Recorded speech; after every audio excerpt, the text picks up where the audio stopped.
Aujourd'hui, on se retrouve pour une petite vidéo bilan sur mon costume She-Ra. Alors pourquoi cette petite vidéo? Ben, tout simplement parce que peut-être que vous n'aurez jamais l'occasion de le voir porté ou en volume pour de vrai, car je ne le porterai sans doute jamais en convention. Alors non pas que je l'aime pas, hein, rien à voir. C'est vraiment parce que déjà je ne vais pas beaucoup en convention, je ne fais que 4 ou 5 conventions par année. C'est une question de choix budgétaire. Je préfère investir mon argent dans mon matériel et mes costumes que de me déplacer en convention, bien que j'aime bien rencontrer des gens en convention, hein, je trouve ça super. Mais voilà, il faut faire des choix. Si je vais en convention, je couds moins et moi j'aime beaucoup coudre. Et puis la deuxième raison, c'est que je couds beaucoup plus, j'ai beaucoup plus de costumes qu'en fait que de conventions. Donc j'en ai plein que je dois porter et malheureusement, j'aurai jamais l'occasion de le faire. Donc aujourd'hui, petit bilan de She-Ra. Bon bah, à tout de suite.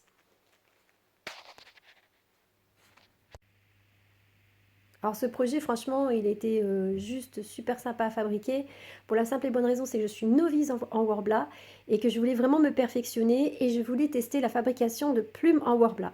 Donc en fait, je n'ai fait ce projet que pour fabriquer ces fameuses plumes. Donc je vous montre un peu mieux. Il y a le chat qui miaule, formidable. Comme à chaque vidéo, j'ai un de mes chats qui vient m'embêter.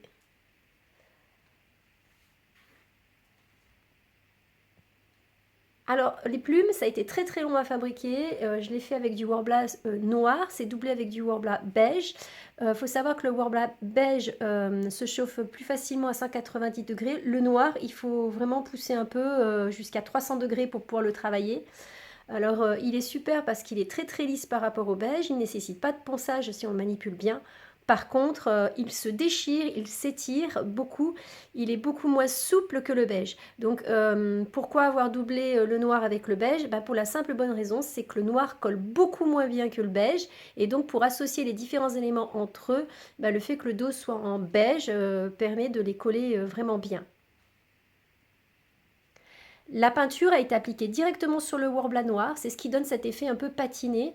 J'ai rajouté quelques reliefs à la peinture noire, hein, bien sûr, à certains endroits, mais cette couleur particulière qui est là, c'est vraiment, il n'y a pas d'enduit, il n'y a pas d'après, il n'y a rien dessous, c'est le Worbla noir qui est juste dessous.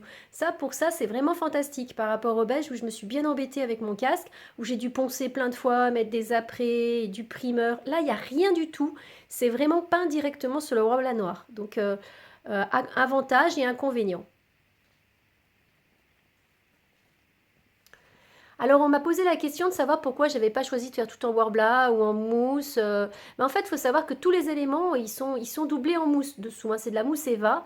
Donc effectivement, on peut coudre de la mousse Eva avec par-dessus, par exemple, du simili-cuir. C'est ce que j'ai fait, que j'ai doublé ensuite avec du coton pour que ce soit plus agréable. Alors je voulais vraiment un aspect à moitié textile et à moitié armure.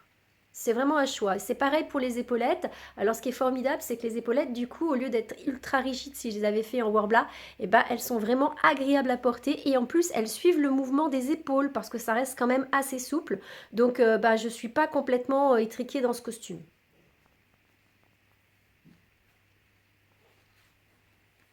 Alors les chaussures, je les ai fabriquées au moment du confinement et j'ai eu un problème, c'est que je n'avais plus de simili-cuir. Donc j'ai été obligée de prendre du simili-cuir marron que j'ai repeint ensuite en doré par-dessus, ce qui explique cette différence de texture entre en fait les genouillères et les bottes. Après, j'ai trouvé que ça choquait pas plus que ça et que finalement ça donnait un aspect beaucoup moins brut et mieux fini et mieux assorti avec le reste du costume. Donc j'ai laissé comme ça.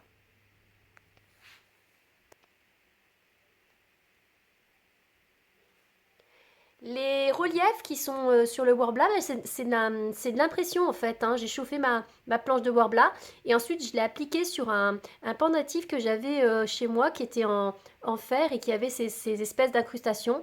Et donc du coup ça a transféré ce relief en négatif dessus et j'ai trouvé ça super sympa et super joli.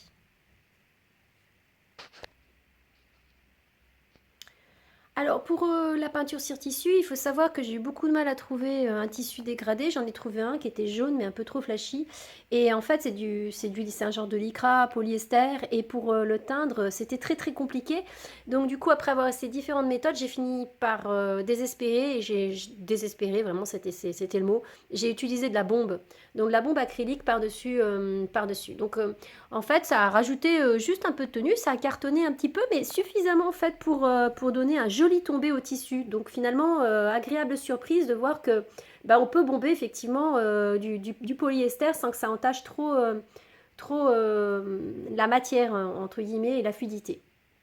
Les petites feuilles, elles sont peintes toutes à la main, hein, comme d'habitude. J'ai transféré mon dessin que j'ai fait avec un petit gabarit. Et puis ensuite, j'ai tout passé en passe au fin avec de l'acrylique. Moi, je suis une grande fan de l'acrylique sur tissu. Soyons clairs, les peintures sur tissu, les trois quarts du temps, c'est de l'acrylique, hein, sauf qu'elles sont plus ou moins fluides. C'est exactement le même principe. Donc, que vous preniez de la peinture pour tissu en tube, pour de la peinture sur toile ou grosso modo un petit flacon, et ben en fait c'est quasiment la même chose, hein. Il n'existe pas 36 000 peintures dans le monde. Il y a l'encre, il y a l'acrylique et il y a la glycéro, voilà, grosso modo.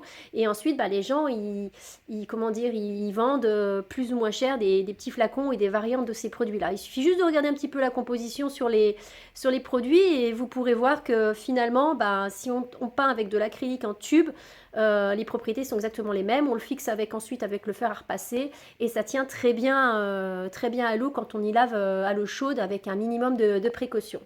Donc voilà, donc les petits strass, en fait, j'ai eu très envie d'en rajouter parce que je trouvais que ça faisait un peu vite. C'était pas forcément sur le modèle, mais j'avais envie de donner un petit côté princier à tout ça.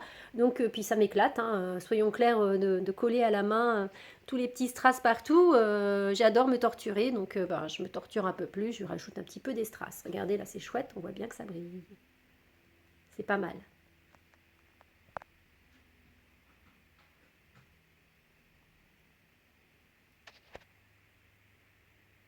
Alors le dos complète invention puisqu'il n'y a pas de dessin du dos, ça bouge.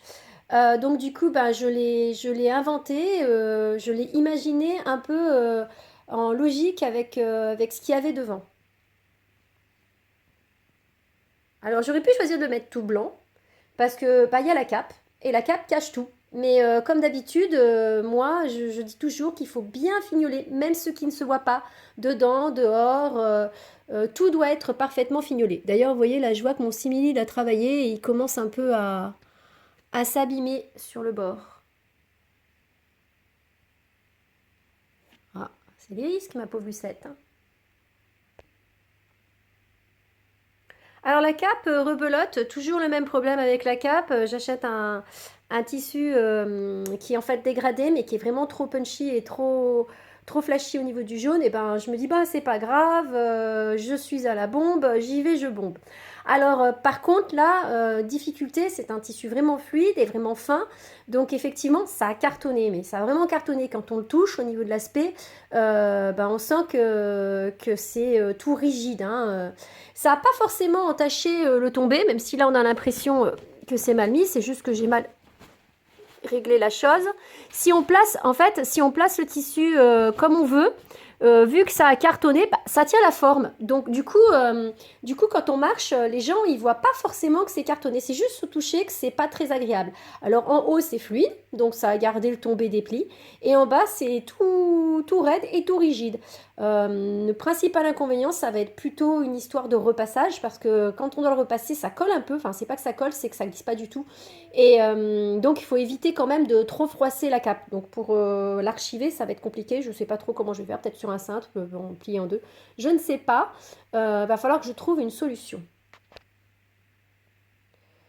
Voilà, ça fait une grosse vidéo avec beaucoup d'informations. Je ne sais même pas si j'aurai le débit nécessaire pour pouvoir vous la filer, hein, parce que je suis un peu une bille en informatique, enfin pas en informatique, mais en vidéo, parce qu'en informatique ça va. Donc du coup, je suis très novice, donc je ne sais pas du tout si je vais arriver à vous l'uploader. Mais en attendant, ce projet est à présent terminé. Je vais pouvoir l'enlever, passer à autre chose, hein. J'ai prévu un nouveau projet, voilà. En attendant de faire quelques photos avec mon ami Nicolas, n'est-ce pas Nicolas? Coucou Nicolas, j'espère que tu penses à moi et que tu m'oublies pas pour faire les photos.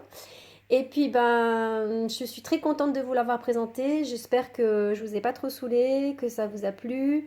Et puis je vous dis à très bientôt. Ben voilà.